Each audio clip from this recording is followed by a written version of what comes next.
Olá, meus alunos, bom dia. Bom estar com vocês. Espero encontrá-los todos em plena saúde. E vamos continuar nossas aulas. Nós estamos no nosso oitavo encontro e vamos falar um pouquinho mais sobre a Revolução Francesa de novo no dia de hoje, né? Como eu falei já, a Revolução Francesa não é simplesmente um ato, mas é um processo que vai se desenvolver na França do século XVIII e que é fruto também das informações dos pensadores iluministas.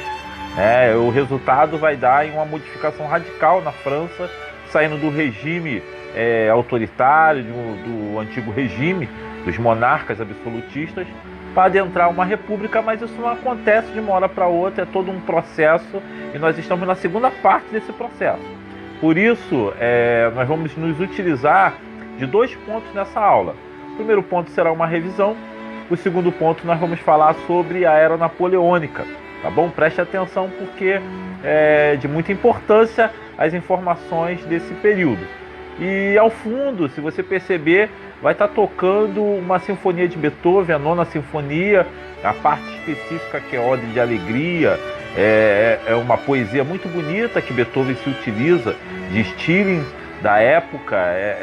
Essa música vai ser construída essa sinfonia é construída durante 30 anos, e ela pega especificamente esse período da Revolução Francesa, principalmente Beethoven, que era um apoiador de Napoleão, então fique também com essa canção ao fundo para você sentir o clima dessas mudanças que aconteceram na França e que impulsionaram o mundo inteiro até os dias de hoje.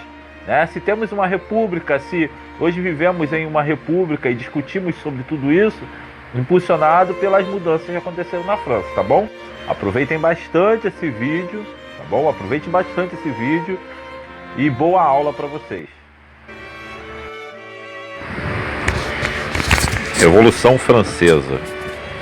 No final do século XVIII, início do século XIX, vão acontecer mudanças significativas na França, principalmente impulsionado pelo pensamento iluminista inglês, que tratava de economia, do liberalismo, e também o pensamento político francês e alemão que vai se desenvolver na França desse período. A queda da Bastilha, uma prisão praticamente desativada, mas que continha muita pólvora por parte da população mais empobrecida, é o símbolo do início dessa revolução, porque marca o início da queda do regime absolutista francês. E vai ser muito significativo para uma população que reivindicava melhores condições sociais. As reivindicações dessa população mais empobrecida chegaram até os ouvidos do Congresso, que através dos girondinos tentaram pressionar Luís XVI em um período até meio complicado, que era um período de guerra entre a Prússia e a França. E isso não vai dar um bom desfecho.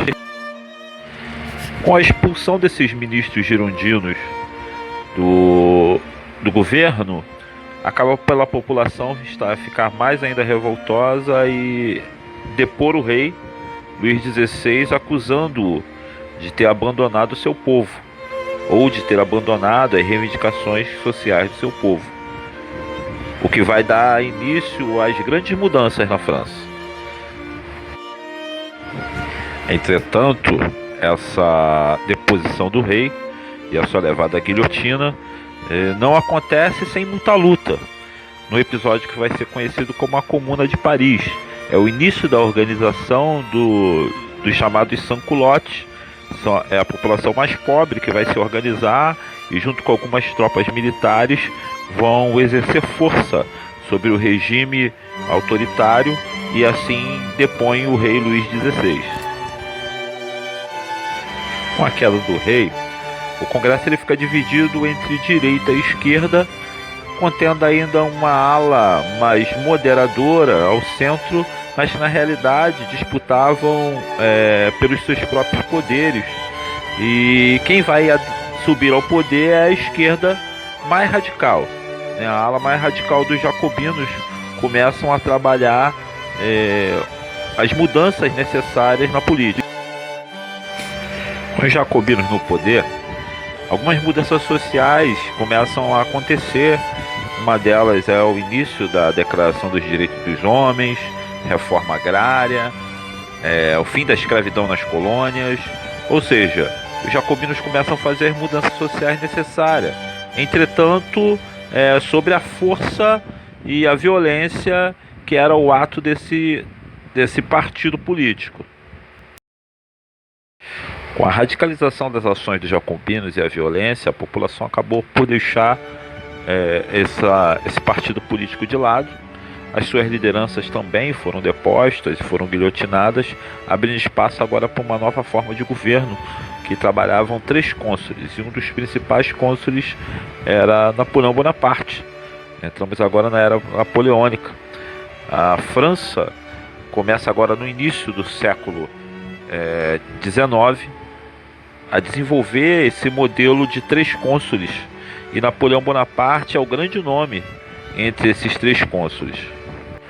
Com as derrotas na guerra e ainda a pobreza assolando a população, não demora muito para que em 1802 o Napoleão Bonaparte se torne cônsul vitalício e se autoproclame imperador Napoleão I, imperador da França. A França, sob o comando de Napoleão, vai estendendo seus domínios desde a ponta de Portugal, expulsando de lá Dom João VI, que vem chegar ao Brasil, até se aproximarem da Rússia, adentrar o território russo em busca de vitórias. Entretanto, é exatamente nesse momento em que Napoleão Bonaparte comete seu grande erro. E ele estende o seu império até 1812, mas é exatamente em 1812 que ele entra numa emboscada feita por um estrategista, um grande estrategista, que é o Czar Alexandre I da Rússia, e ele recua, onde ele recua as tropas e permite com que Napoleão adentre o território russo em pleno inverno, num frio de menos 38 graus, fazendo com que 500 mil homens do exército de Napoleão morram nessa campanha russa. E aí começa o declínio de Napoleão Bonaparte a partir desta guerra. Após essa derrota para os russos, o exército francês enfraquecido começa a colecionar derrotas para os ingleses, para a Alemanha da época, a Prússia, a Áustria, e o nome de Napoleão já não é mais tido como sendo. Entretanto, Napoleão consegue fugir de Elba, onde estava exilado, e vai ao encontro de Luís XVIII, que tentava retomar a monarquia francesa. Luís XVIII foge e Napoleão consegue retomar o seu lugar de prestígio e de comando. Agora no comando ele refaz a sua tropa e entra em confronto de novo com a coalizão europeia. E em especial a Batalha de Waterloo na Bélgica é o ponto culminante dessa trajetória de batalha de Napoleão, que faz com que ele receba a segunda grande derrota, no chamado governo de 100 dias. E ele acaba por ser preso e assim de novo exilado agora na ilha inglesa de Santa Helena, vindo a falecer em 1821, dando fim a esse período da era napoleônica. Chegamos assim ao final de mais um vídeo. Espero que vocês tenham gostado. Até o nosso próximo encontro. Fiquem com Deus e bons estudos para vocês.